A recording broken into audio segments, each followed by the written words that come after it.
A eletroquímica é um dos assuntos mais complexos para os alunos. E você aí pode ter dúvidas sobre esse assunto. Então vem comigo que eu vou esclarecer esse assunto para vocês. Bora reagir à química? Bom galera, seja em casa, seja na escola, com um simples clique no botão, nós estamos lidando com aparelhos ali elétricos. Por exemplo, televisão, computadores, micro-ondas, ar-condicionados, entre outros aparelhos, né? E todos esses aparelhos eles ligam, a gente consegue mexer neles por conta da eletricidade. Mas o que seria eletricidade? Ou melhor, o que seria uma corrente elétrica, a corrente elétrica, né, que liga esses aparelhos? Bom, uma definição para corrente elétrica seria que a corrente elétrica ela é um fluxo, um movimento ordenado, tá, de elétrons que transitam pelo fio e que esse fluxo pode realizar certo trabalho. Bom, o que significa isso? A corrente elétrica ela seria o fluxo de elétrons, ou seja, esses elétrons eles estão correndo por um determinado local, no caso por um fio, tá? E esse movimento dos elétrons por esse fio, ele vai realizar trabalho. Esse trabalho seria, por exemplo, ligar uma televisão, ligar ali um motor. Então, todo esse processo ele é relacionado a essa corrente elétrica. Então nós podemos ver aqui nessa imagem que nós temos aqui, ó, onde nós temos um fio, por esse fio corre aqui, ó, da direita para a esquerda os elétrons, ou seja, do polo negativo para o polo positivo. Vai ser sempre um movimento ordenado, ele não vai da esquerda para a direita, ele sempre vai da direita para a esquerda, tá? Então, nós temos esse movimento dos elétrons aqui correndo sempre da direita para a esquerda. Beleza? Bom, e aí, mas como que se produz corrente elétrica? Como que a gente vai produzir essa corrente elétrica? Existem duas formas, tá? A primeira é um processo mecânico, ou seja, geradores elétricos, e também temos o processo químico, com pilhas e baterias elétricas. Quando nós falamos de geradores elétricos, nós falamos de dínamos e alternadores, né, que transformam energia mecânica em energia elétrica. Tá? Então a gente vai ter, né, certos equipamentos, como a gente está vendo aqui, né, que vão transformar uma energia mecânica em energia elétrica. Beleza? Então aí pode ser por conta da queima aí de diesel, por exemplo. Nós temos, né, energia nuclear, por exemplo, também sendo transformado em energia elétrica, né, através dos vapores que são formados ali por conta desse processo nuclear, entre outras maneiras de transformar energia mecânica em energia elétrica. A queda da água, por exemplo, nas hidroelétricas, também esse processo de transformar energia mecânica através da queda da água em energia elétrica que nós consumimos, né? Que passa toda por um fio, por esses fios, os elétrons vão passando, a corrente elétrica vai passando por esses fios e chegam nas nossas casas, nas nossas escolas, no trabalho, e a gente pode utilizar. Então, né, esse processo mecânico, nós podemos dizer assim, é por conta disso, transformação de energia mecânica em energia elétrica. Beleza? E aí também a gente tem um processo químico. O que seria o processo químico? Aqui a gente teria as pilhas, que também são chamadas de células galvânicas, né, e baterias, que transformam energia química em energia elétrica. Isso tudo funciona a partir de um processo chamado, né, de reações de oxirredução, que nós veremos nessa aula e no decorrer dos vídeos, né, sobre esse conteúdo. Nós vamos falar bastante sobre oxirredução, que é esse processo que age nas pilhas. Tudo bem? E aí nós temos as pilhas, as baterias, transformando, né, essa energia química em energia elétrica a partir dessas reações de oxirredução. As pilhas elas são muito interessantes, pilhas e baterias elas são muito interessantes. Por quê?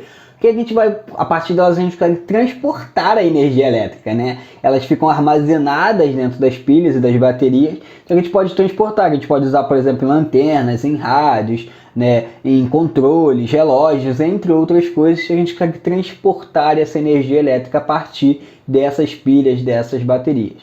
Qual que é o problema? Que a gente não consegue, né, transportar, carregar dentro dessa pilha uma quantidade grande de energia. Né? A gente sempre consegue carregar uma quantidade pequena em relação ao tamanho delas. né? Precisaria de um tamanho muito grande para a gente conseguir, né, carregar uma quantidade grande de energia. Então, né, esse é um dos problemas, né, o que atrapalha um pouco, né, do uso de baterias nos carros elétricos, né, que já vem mudando um pouquinho, né, essa questão aí de carros elétricos, mas ainda gera um problema, né, por conta das baterias serem usadas para, por exemplo, para os carros elétricos. Bom, então a gente tem uma relação entre os fenômenos químicos e os fenômenos elétricos. Existem duas relações. Na primeira, diz que nas pilhas e baterias ocorrem reações químicas que produzem corrente elétrica. A segunda relação existente é chamada de eletrólise, tá? Que nós vamos ver posteriormente, beleza?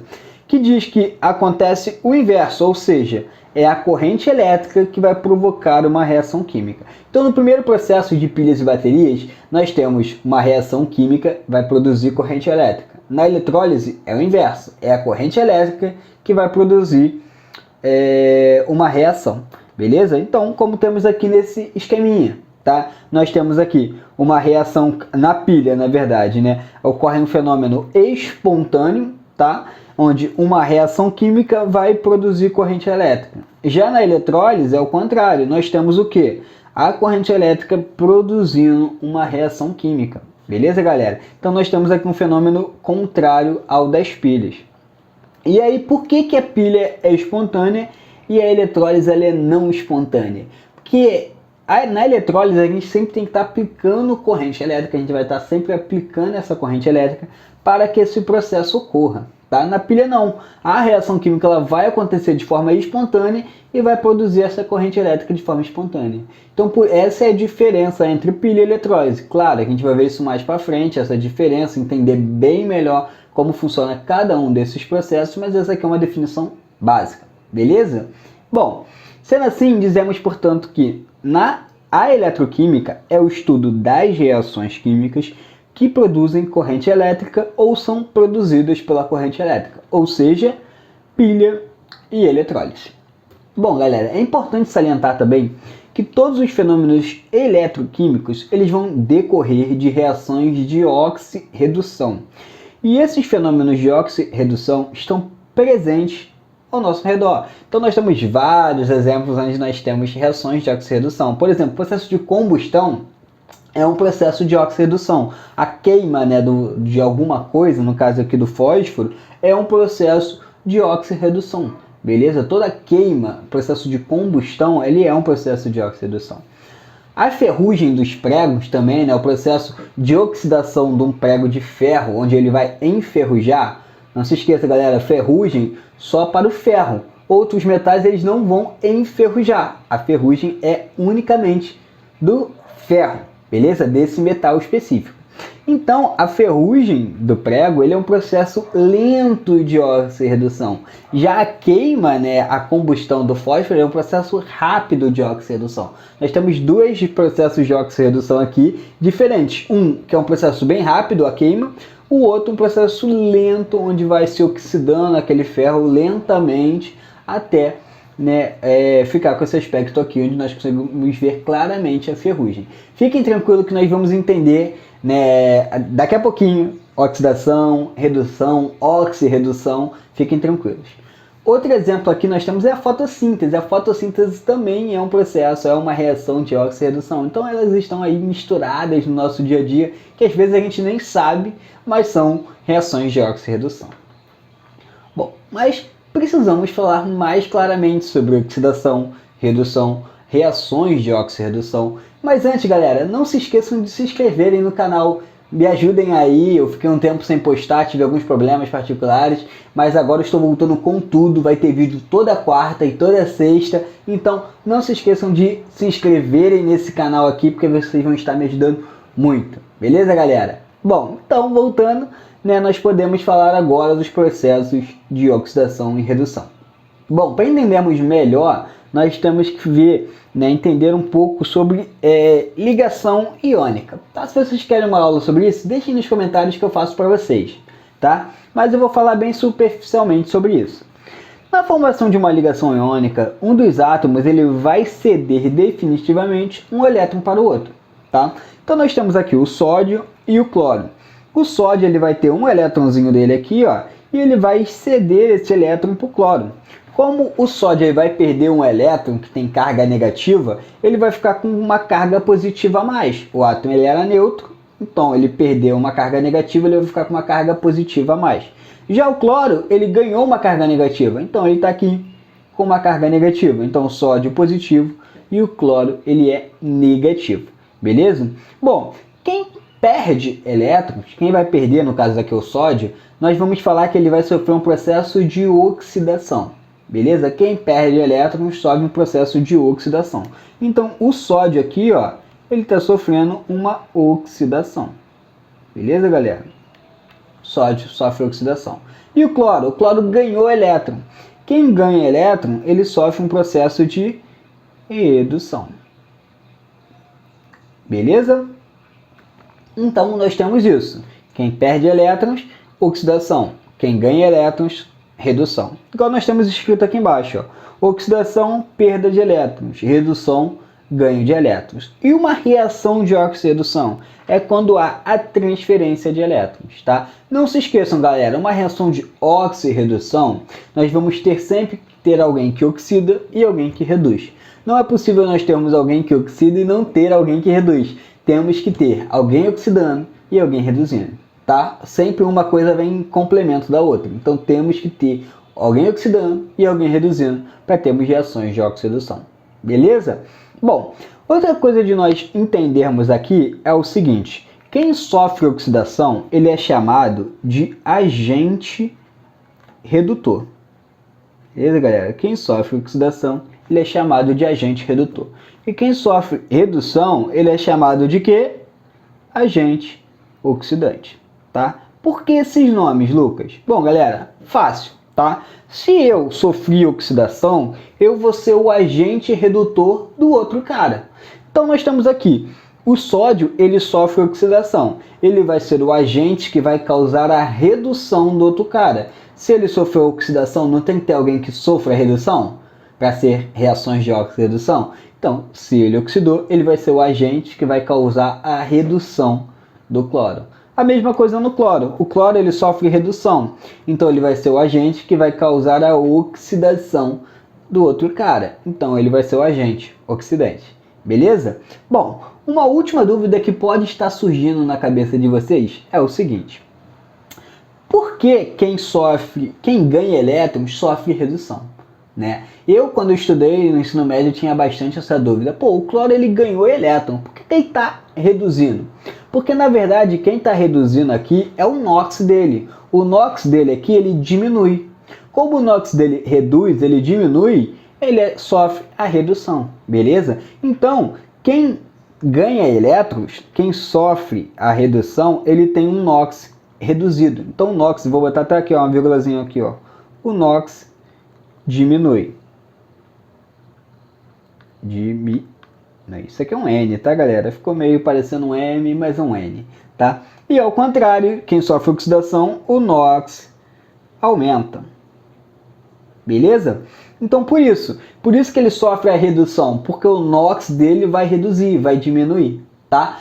Não falei sobre NOx nesse vídeo. Se vocês quiserem um vídeo sobre NOx, deixem aqui nos comentários. Ah, Lucas, eu tenho dúvida sobre NOx, eu não estou muito confiante. Deixem aqui nos comentários que eu faça um vídeo sobre isso, porque vai ser importante para entendermos todos os conceitos de pilha e eletrólise. Então, se vocês querem um vídeo sobre NOx, deixem aqui nos comentários, beleza? Bom, então é basicamente isso. Oxidação, ele também é chamado de agente redutor, o NOx dele vai aumentar. Redução, ganha de elétrons, é chamado de agente oxidante, o NOx dele vai diminuir, beleza? Bom, e aí, né, além disso, é importante nós sabermos o que? Não apenas os átomos podem ser chamados de agente oxidante ou agente redutor. Uma molécula também, ela também pode ser chamada, uma substância qualquer, ela pode ser chamada de agente oxidante ou agente redutor, como nós vemos nesse exemplo aqui, nessa reação. O FeSl2, ele vai transferir um dos seus elétrons para esse cloro daqui. Como ele está doando um elétron, ele está perdendo o seu elétron, ele vai sofrer o que? Oxidação. Se esse FeCl2 aqui ele vai sofrer oxidação,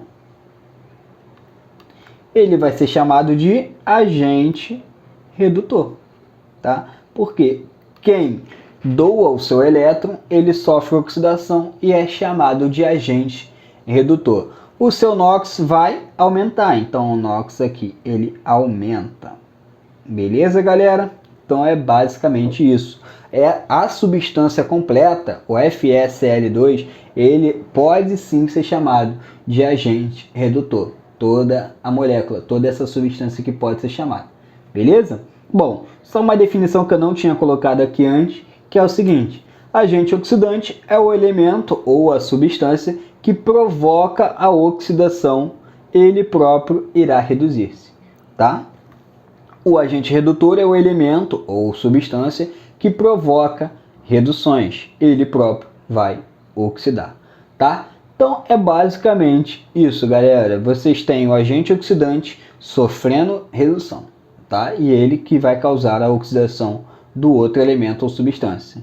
Agente redutor vai se oxidar e ele vai causar a redução do outro elemento ou substância. Tá certo, galera? Então, espero que vocês tenham entendido, compreendido todos esses problemas aí envolvidos nessa parte, tá?